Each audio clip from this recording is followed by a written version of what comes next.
You don't wake up one day magically disciplined.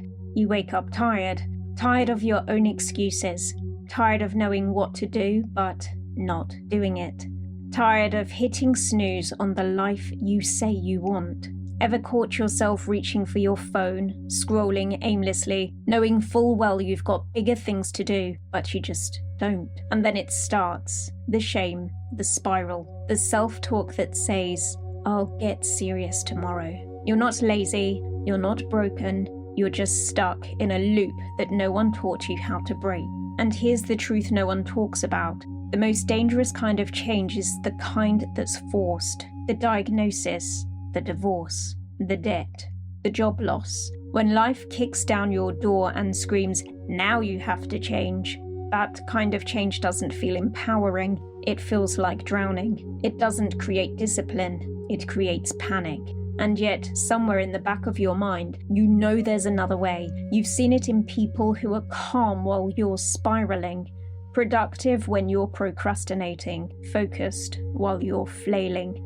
They didn't wait for a crisis. They chose. They made a contract with themselves, not because they were better, but because they finally got honest. What if I told you that everything could change? Not by punishing yourself into action, but by finally showing yourself some respect. Because discipline isn't punishment, it's devotion. It's not the rigid voice in your head barking orders. It's the quiet one that says, "I've got you, I'm not abandoning you this time." It's the moment you stop negotiating with your potential. And here's the thing, you already know what you need to do. What you haven't done is make it non-negotiable, but you could. Today, you could stop reaching for temporary distractions and start reaching for your own hand. You could stop treating your goals like optional side quests and start treating them like sacred promises. Because this isn't just about productivity, it's about power, your power. And it's been waiting for you to stop making excuses and start making a decision. So let me ask you, are you going to wait for change to come crashing down on you? Or are you ready to meet it at the door?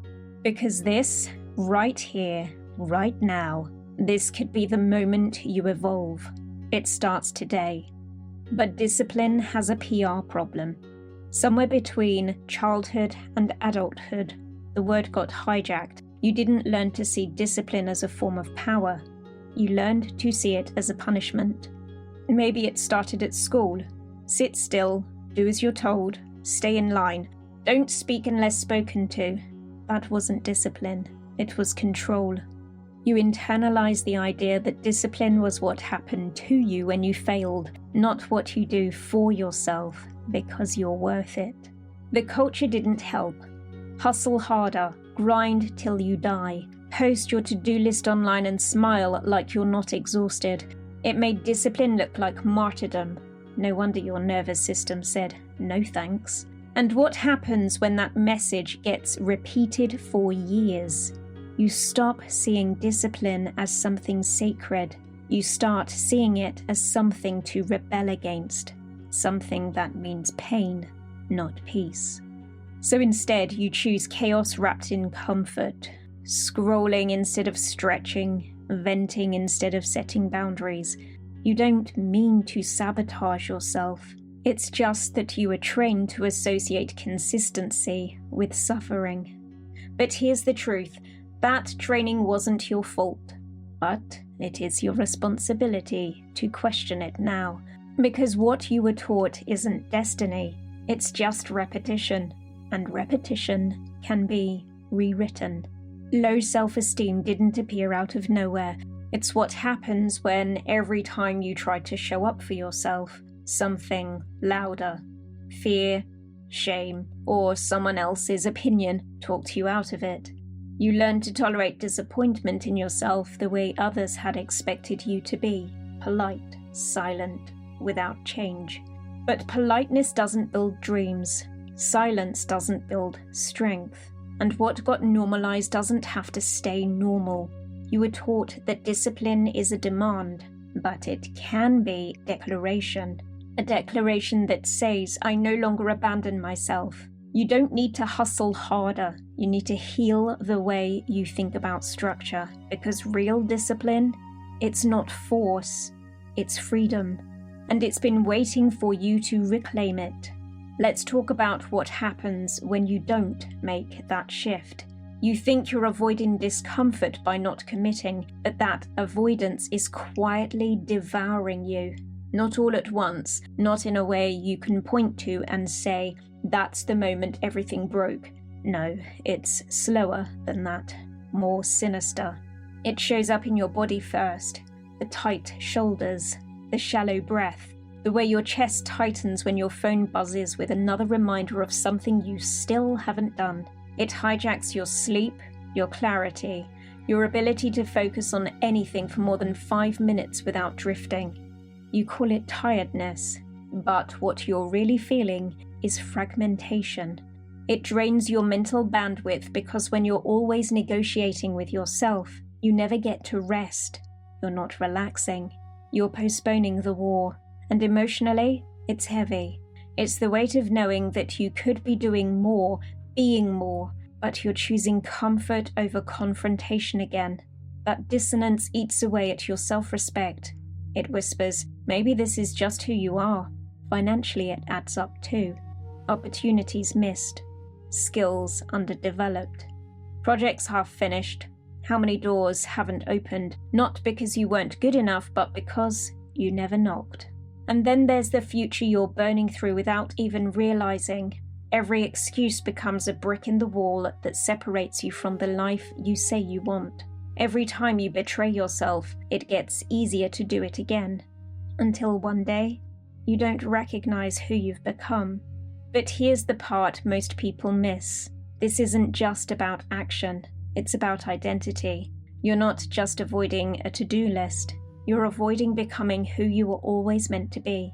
So ask yourself, how many more days can you afford to live beneath your own potential? Because the cost isn't just time, it's you. There's someone you know, not personally, but intimately. Every morning, they make a promise, today will be different, and they mean it. They start the day with focus, maybe even a bit of hope. They've got their list, their intentions, their no more excuses energy. But by midday, something shifts. The emails pile up. The call they're avoiding hangs over them. The moment they reach for their phone, just for a second, becomes a lost hour. By evening, they're exhausted. Not from action, but from avoidance. The day didn't drain them, they drained themselves. And when they climb into bed, the whisper returns. Why can't I just get it together? Why do I keep doing this? They tell themselves they'll fix it tomorrow. And maybe they will, but deep down, they no longer believe it. Still, every day they get up, try again, fail again, and the story repeats. Now this person isn't a mess. They're not lazy, they're sharp, capable, deep feeling. People even come to them for advice, but behind their composure, there's this ache because they know they're under-delivering in their own life. One night, something small happens. They hear a sentence that cuts through the noise. You're not lazy, you're just breaking promises to yourself. And it stops them, because that sentence doesn't scold, it reflects. They realize it's not about being perfect. It's about being honest. It's about the quiet power of keeping your word not to others, but to yourself. So they try something different. The next morning, no grand plans, no big declarations, just one small decision. Show up. No matter how imperfectly, no matter how many times they failed before. And that evening, they don't feel triumphant. They feel clean, like they didn't betray themselves today. That's the twist. Self-discipline wasn't the punishment, it was the permission to become who they were always meant to be. Now maybe you don't know this person, or maybe you are this person. Here's the part they never taught you. You're not stuck because you're weak. You're stuck because for too long you thought someone else should be responsible for your becoming. It made sense once. You were shaped by things beyond your control. Parents who didn't model boundaries. Teachers who praised compliance over courage. Systems that rewarded obedience and punished autonomy. It's not your fault, but it's your move now. Radical responsibility doesn't mean you caused your pain. It means you choose not to live inside it any longer. It's not about blaming yourself, it's about reclaiming yourself. Because ownership is freedom, not instantly, not without friction, but steadily, undeniably, it puts the power back in your hands. When you stop pointing the finger at your upbringing, your boss, your bank balance, and start asking, what can I do with what I have? The game changes. You shift from victim to architect. And even if the bricks are cracked, you realize they're yours to place. And here's what's wild. You've already done it. You've made hard choices. You've survived days you thought would break you. You've said no when it would have been easier to cave. Maybe you didn't notice those moments because they didn't come with fireworks or applause, but they counted. Small acts of integrity, tiny flashes of strength, the text you didn't send, the alarm you didn't snooze, the moment you said, "Not today," to an old habit. That was you, taking ownership. And the more you do it, the more natural it feels. Not because life gets easier, but because you stop making it harder by pretending you're powerless. Responsibility isn't a weight, it's a torch. And when you pick it up, you light the path forward. So ask yourself, what becomes possible when you stop waiting for rescue? Because every time you take ownership of a small moment, you cast a vote for the kind of person you're becoming. And you're becoming someone dependable, someone clear, someone who doesn't wait for the stars to align before they move. You're not starting from zero, you're starting from awareness. And that, in itself, is progress. It's not about fixing everything overnight. It's about realizing you're the one holding the pen now. So write something new. Whatever you disown in yourself owns you. The longer you reject the part of you that avoids, delays, hides, the more power that part has, because it only survives in the dark. The moment you bring it to the light, it starts to lose control, and not through shame, but through compassion. When you admit, I have a part of me that wants to avoid responsibility, you stop being controlled by it. You become the observer, not the puppet. Think about it. How many times have you promised yourself a change only to sabotage it quietly? That wasn't a failure, that was your shadow in motion. It's not a flaw, it's a defense. Somewhere along the way, responsibility was tied to pressure to pain, and so you learned to duck it. But now you know, now you can choose. You start with one thing, visibility. Name the part of you that resists structure. Say it out loud or write it down. Speak directly to it, not to banish it, but to integrate it. You say, I see you. I know you were trying to protect me, but I don't need protection from growth. I need support. This is the first practical step in rebuilding self-trust. Stop pretending your shadow doesn't exist. Invite it in. Get familiar with it. Make peace, not war. Because when you accept all of you, you become someone you can finally trust. No more self-gaslighting, no more inner battles. Just honesty, and from that honesty, consistency. You're not weak for struggling, you're brave for looking closer. What part of you have you been afraid to name? Because once you see it clearly, it loses its grip, and in its place, something more powerful takes root. A grounded kind of discipline, one that doesn't shout but shepherds, one that doesn't punish but protects. You're not here to be perfect, you're here to be whole. And wholeness starts with visibility. Let's talk about a different lens, one that strips away the drama and delivers clarity. Alfred Adler's theory of the inferiority complex. Adler believed that all human striving stems from one place, a sense of inferiority. It's not weakness, it's a signal, a gap between where you are and where you believe you should be. And if that gap feels too wide, too impossible, Most people do one of two things. They either overcompensate and burn out, or avoid entirely and self-sabotage. Sound familiar? It's not just procrastination, that's the psyche protecting itself from the pain of not measuring up, because it's safer not to try at all than to try and confirm your worst fear, that you're not enough. So you delay, you distract, you call yourself lazy, but underneath it all, you're just trying to avoid feeling like a failure. That isn't dysfunction, it's a defense. But here's the part that can change everything. Adler also believed in the concept of striving for significance, the idea that our sense of inferiority isn't something to be ashamed of, but something to work with. You don't overcome it by being perfect, you overcome it by being honest. What part of your life are you avoiding because you're afraid it will confirm your fears?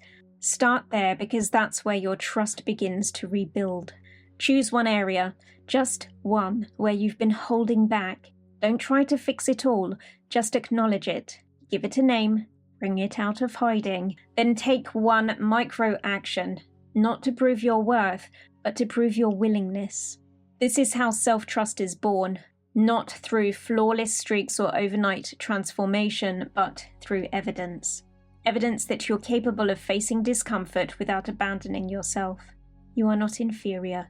You are interrupted. And the moment you stop trying to be impressive and start choosing to be present, that's the moment the pattern starts to break. Discipline then becomes less about control and more about care, less about perfection and more about persistence. You don't need to be perfect to be powerful. You just need to stop ghosting the parts of yourself that feel behind. And when you do, you'll stop chasing significance and start embodying it. Now you've seen the pattern, you've named it, you've taken the first step, but insight alone won't rebuild the trust. This is the part where you commit not to an idea, but to a practice. Discipline, real discipline, isn't dramatic. It's barely visible. It lives in your reactions, in the choices you make when no one's watching.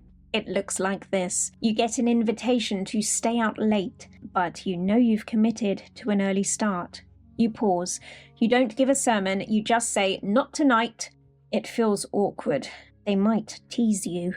You feel the pull to people please, but you hold. You hold because your word to yourself matters more than their fleeting approval. That's discipline. You sit down to work, the urge to check your phone flares. Instead of shaming yourself or white-knuckling it, you breathe.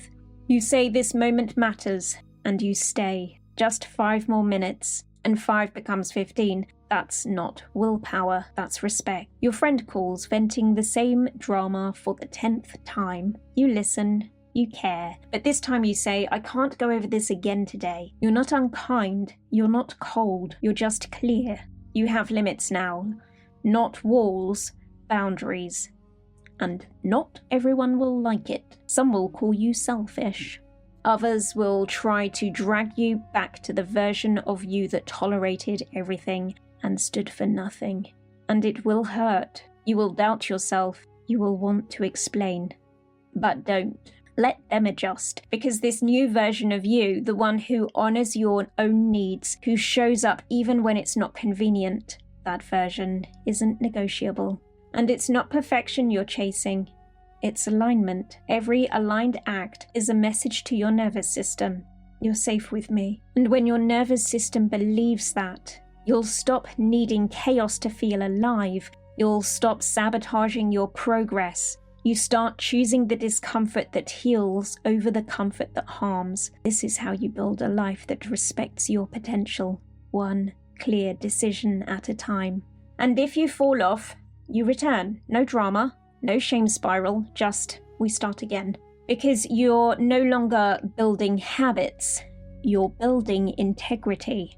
And integrity, once reclaimed, doesn't crack under pressure, it expands. So what happens next? You live differently, quietly, powerfully. And every time you say yes to the version of yourself you once abandoned, you reinforce a truth that changes everything. I can be trusted with my own evolution. There's a version of you that already exists, not out there in the future, but quietly forming every time you keep your word, every time you stay instead of running, every time you tell the truth, even when it would be easier not to. That version isn't louder, not more productive, not performing for the world, just rooted. You walk into rooms without shrinking. You make choices without waiting for consensus. You know your value, not in your theory but in practice. You don't need a morning routine to feel worthy. You don't need a plan to begin. You simply act in alignment with who you said you'd become. And you're not perfect. You forget, you fall, but you return faster each time because you no longer confuse setbacks with failure. You know you're dependable. This isn't about becoming someone new. It's about remembering who you were before the noise got loud. And the truth is, you've evolved before. You've let go of things that were heavy. You've said goodbye to versions of yourself that no longer fit. You've risen from things you thought would finish you. Why not rise again? But this time with intention. There will be discomfort. There will be misunderstanding. There will be days when your silence feels louder than your old survival patterns. But you'll keep going, because this time it's not about control. It's about care. The kind of care that says, I will not betray myself to make you comfortable. So take a breath and choose. Choose to walk back into your life. With clarity, with courage, with the quiet strength of someone who keeps their promises, even the ones no one else can see. Because the world doesn't need a shinier version of you, it needs a truer one. So if this resonates, let that be your line in the sand. Choose your strength, not their approval. Choose your peace over performance. Choose clarity, and comment below with, I choose to begin.